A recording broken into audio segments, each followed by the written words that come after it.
Hello. Sorry I'm a few minutes late. Hey, Judy. Had some technical difficulties there for a minute. It's all good now, though. Here I am, right? Okay. Welcome to Beatles Trivia. Um, Before we do trivia, I wanted to show you something that is hot off the press that I just received yesterday. Yeah, yesterday. Um, and that is the newest book about the Beatles. It's a little golden book. Do you remember little golden books, right? All the stories. Oh my God, there must be. Well, the back of this says, oh, there are more than 200 timeless little golden books to share. And then they've listed a bunch of them. This is kind of interesting. Okay, the pokey little puppy, I kind of remember that from my son. But look at all these others. They're modern people. You got Taylor Swift, uh, Bruce Springsteen, uh, Sound of Music. Who is this one? Oh, Dolly Parton, Beyonce, the Queen, and the Bee Gees. Look at that. But now we have the Beatles. And it's really kind of cute, actually. Um, I'll share it. There's the first page.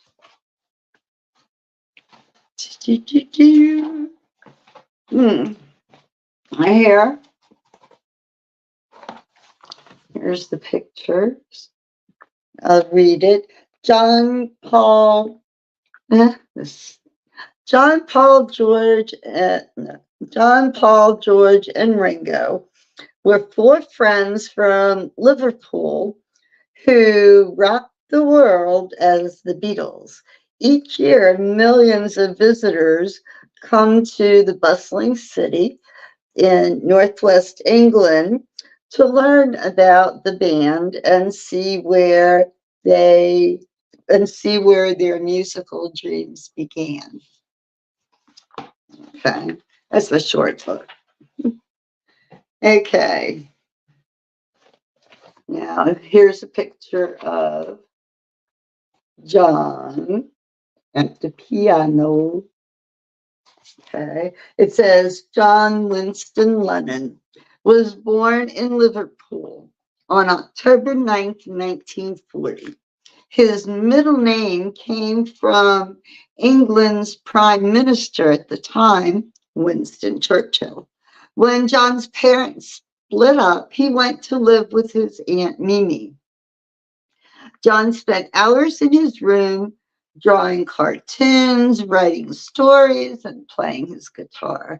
The guitar was a gift from his mother, Julia, who died when he was just 17. And there's Paul. John's on the guitar, Paul's on the keyboard, piano, what have you. Ha ha ha. Judy, hey, hey. Paul McCartney was born on June 18th, 1942, into a house filled with music. His father was a cotton salesman who played piano and trumpet in his own jazz band.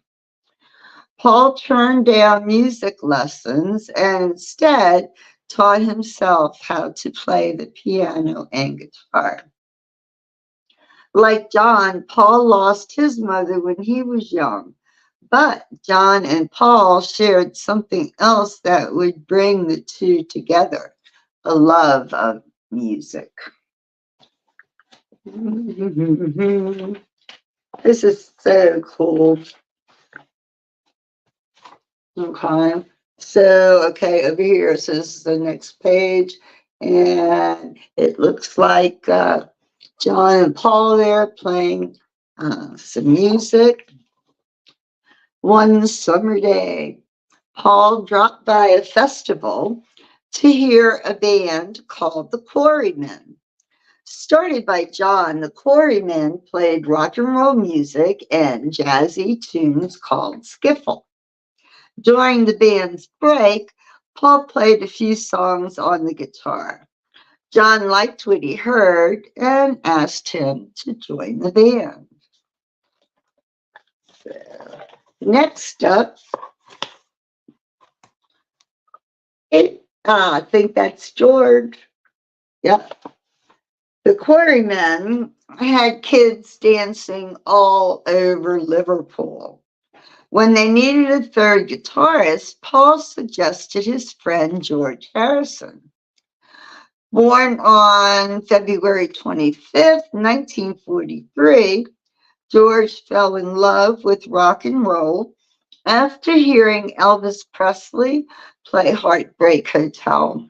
When he got his first guitar, George practiced so much that his fingers were sore. Okay.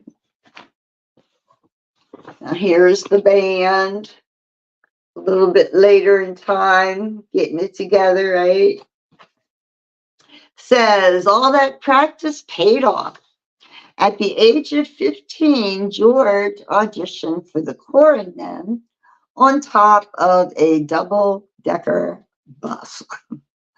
The band had found their new guitarist. Now all they needed was a new name.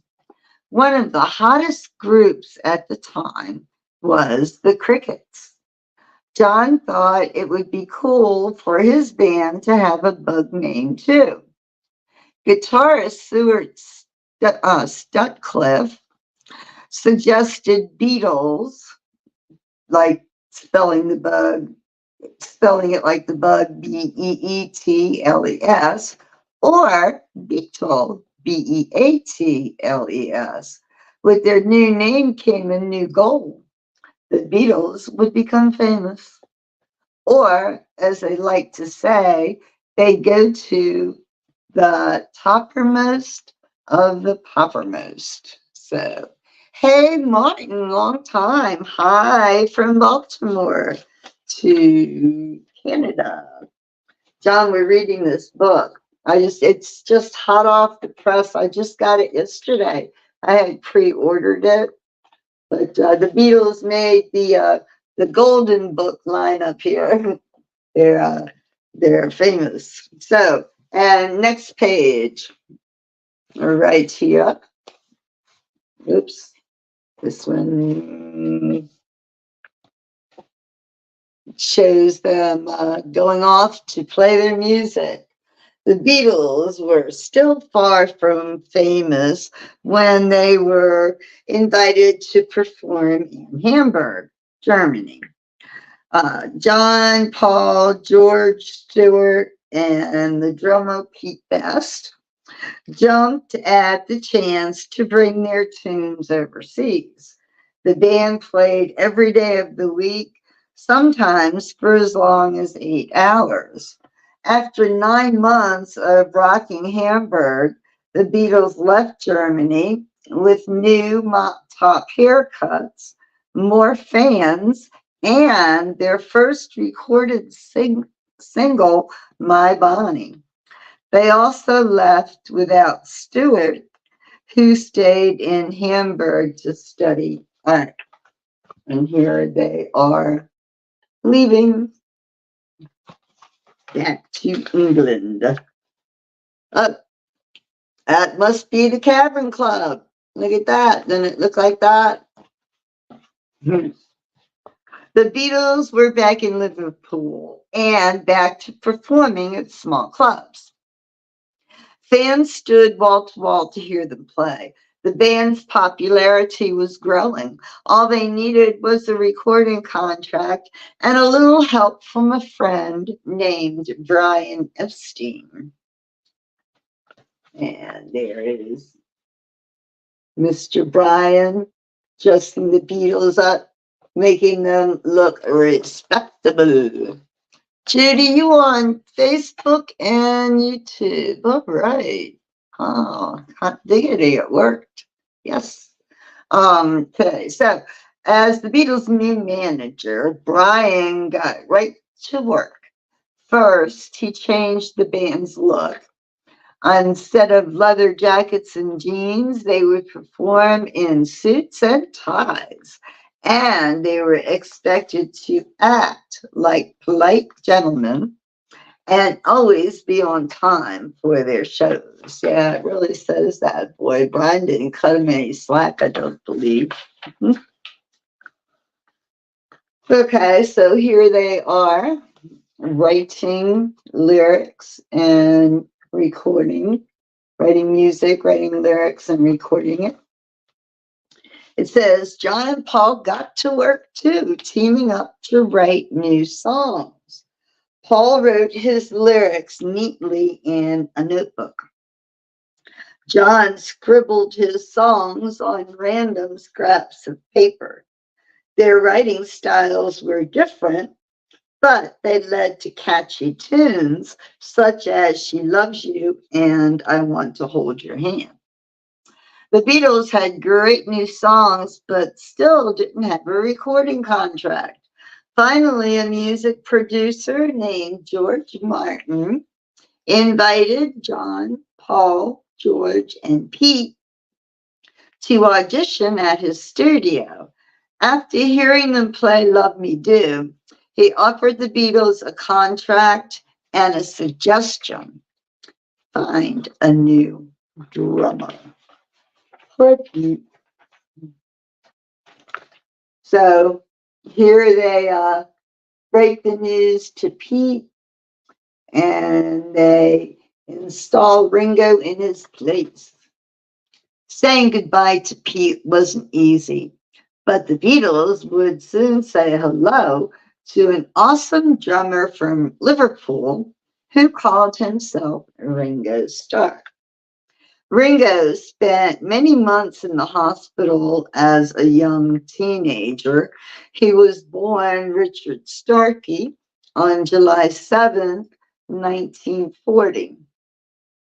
To pass the time when he was ill, he started drumming, grabbing whatever he could to bang on his bedside cabinet. I did not know that. Years later, the drummer with many rings on his fingers had the right look and the right beat for the Beatles. Yeah, yeah, yeah. Beatlemania. Woohoo. Yeah, yeah, yeah. By 1963, Beatlemania had spread throughout England. Kids combined their Beatle haircuts, no, kids combed their Beatle haircuts, carried Beatles lunch boxes to school, and read Beatles magazines. When fans thought they knew the band's favorite candy, they showered the stage with jelly beans while they sang. Along with fame came a new nickname. John, Paul, George, and Ringo were called the Fab Four because they were just so fabulous. And look at this, the bubble gum and the candy, and all of that stuff. Okay, and now we get into their first concert. Woo. The Beatles now sang at fancy London theaters, and even performed for the royal family. What could be bigger than that? Brian had an idea. The Beatles would go to America. The first step would be New York City to perform on a popular TV show. Wonder which one that was. Then off to Washington, D.C. for the first ever Beatles concert in the U.S. To Brian's surprise, the Beatles were more worried than excited. Their song, I Want to Hold Your Hand, was a hit in America, but would they be? Looks like it might go favorably in their direction. Here they arrive on February 7th, 1964 at JFK International Airport. The Fab Four didn't know what to expect until they were greeted by thousands of fans screaming their names and signs. The Beatles had arrived in America, and so had Beatlemania. That Sunday, 73 million Americans, of which I was one, tuned in to meet the Beatles on The Ed Sullivan Show. In Washington, D.C., they played an arena packed with fans. John, Paul, George, and Ringo had truly reached the toppermost of the poppermost. And it was just the beginning. Oops, Sergeant Pepper. Yay. One of my favorites. Oh, yeah, yeah, yeah. So, for the next 6 years, the Beatles would give the world over 200 hit songs. They would be honored by their queen and star in 5 movies. The Beatles would become the best-selling band in music history. But through all their triumphs and fame, John, Paul, George, and Ringo would always be 4 friends from Liverpool who made their dreams come true. Well, that's a very sweet book, wasn't it? If anybody's interested, I got it from Amazon. I pre-ordered from Amazon when I was getting a different book. That one happened to pop up, and I was like, oh, yeah, okay, you can do that. So I'm going to put it back here. So have you guys heard about the last song, the Beatles' last song? They released a new song. Yeah, the Beatles did. It's been very cool. Okay, so they released a song. It's called Now and Then, and it has a video with it, of course. The video is absolutely, I don't know, I think it touched every corner of my heart, my brain. The song, the video is beautiful. A real tribute to the Beatles, for sure. And so the video, the song, is about 4 minutes long. But prior to that, they released a 13-minute video that shows how they made it, the making of Now and Then, which is not what it's called, but you'll see it, and it tells the story about how they came about releasing this record. So what happened was in like 1995 or 6, something like that, Yoko found a tape of some songs that John had recorded that he never finished. So she turned them over to the other Beatles and, told them to do, whatever they wanted to do with them. So anyway, they decided, by then John had been gone a few years, and so it was, George was still with them. So George, Paul, and Ringo did get together and agreed to go ahead and do that. And they thought that, yeah, John would really love it, if he got to come back and, sing with us again. So that was basically the concept there. But so you're talking 1995 when they're doing this, and it had to have been recorded before 1980 when he passed. So the technology on this particular uh, cassette, and I'm thinking, a cassette, one of the little ones, wasn't great. So they started working on it, but the issue that they ran into was that they didn't know how, didn't have the technology to separate voices from music on the recording. When they tried to isolate John's voice to make it more pronounced, it also made the piano more pronounced to the point that John and the piano were competing against each other and basically drowning each other out. His voice was kind of lost in it. So they tried, but um, they couldn't get it to their satisfaction. Okay. So fast forward to when they are putting together the documentary, the 6 hour documentary that they released, oh God, a couple of years ago, a few years ago, called Get Back, I think. And anyway, when they were doing that and they were remixing, some of the songs from that era, they actually developed, these sound engineers actually developed a way to isolate different parts of a song. So then they were like, oh, cool.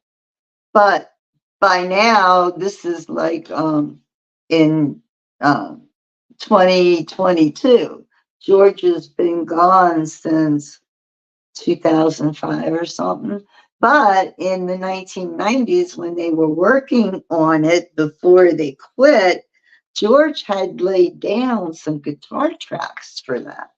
And so fast forward to 2022, they've got George's guitar tracks on there. Now they've figured out how to separate John's voice from the piano, which they did successfully, miraculously. And then the only thing left to do was to take the track, and Paul put his bit in, his, guitar, vocals, what have you, and then sent it along to Ringo, who did the same thing. So it was all very, very interesting the way it came together.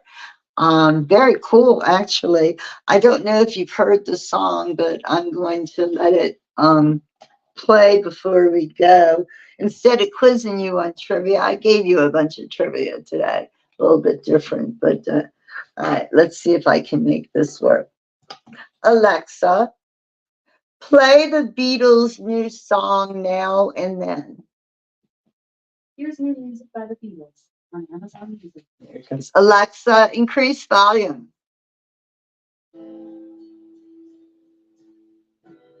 Here we go. Alexa, increase volume.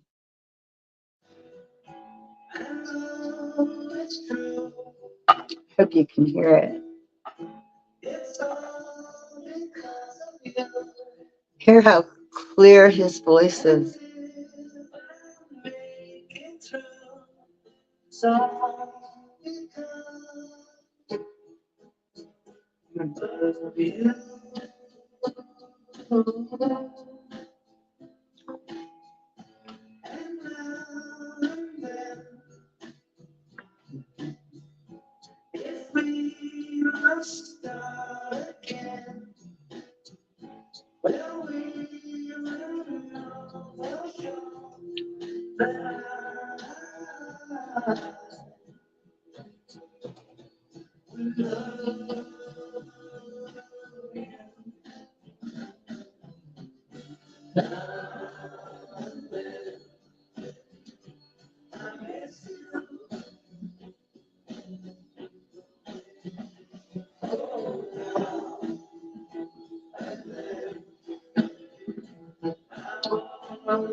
It's a good song.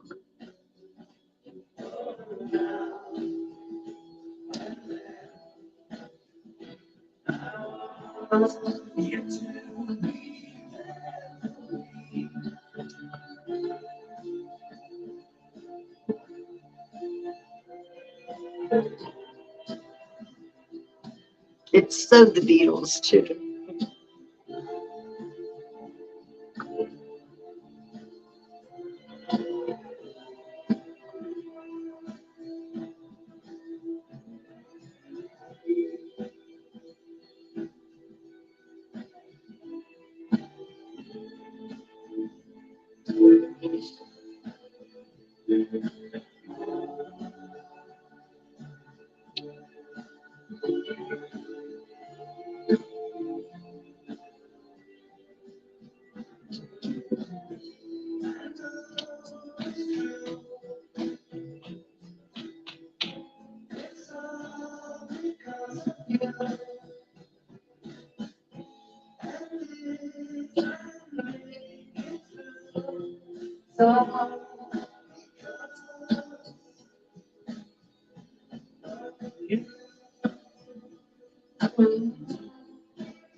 And there you have it. There you have it. Pretty cool, yes? Yes. Okay. Thank you, Alexa. Cancel, please. Alexa. Alexa sometimes doesn't listen very well. Alexa. Sorry, she apologized. Oh my God. Alexa, cancel. That's not a cancel. Alexa, stop. Hey, there we go. Oh my God. Artificial intelligence. Okay. Well, my friends, you like the song? It is. It's good. At first, I don't know. It sounds a little like sulky, sullen. I don't know. It melancholic. I don't know, but there's something about it. But then, hey, something about the Beatles for sure. Well, guys, see you next time. I will have a trivia scheduled for next month at some point. So I will see you guys then. In the meantime, stay safe, stay cool, and listen to the new Beatles song. Oh, yeah, yeah. Martin, I agree. Yeah, Real Love was nice, wasn't it? Yeah, and Free as a Bird. It was okay. It was pushing it just a tad, but that's okay. Yeah, this one's good. And oh, watch the video, see the video, because in the song, they're talking about, because of you and I miss you. And the images they're showing are John and George. And, it's not, it's not your normal love song. It's not about, a lover. It's about these friends. So I'll leave you with that and check it out. See y'all.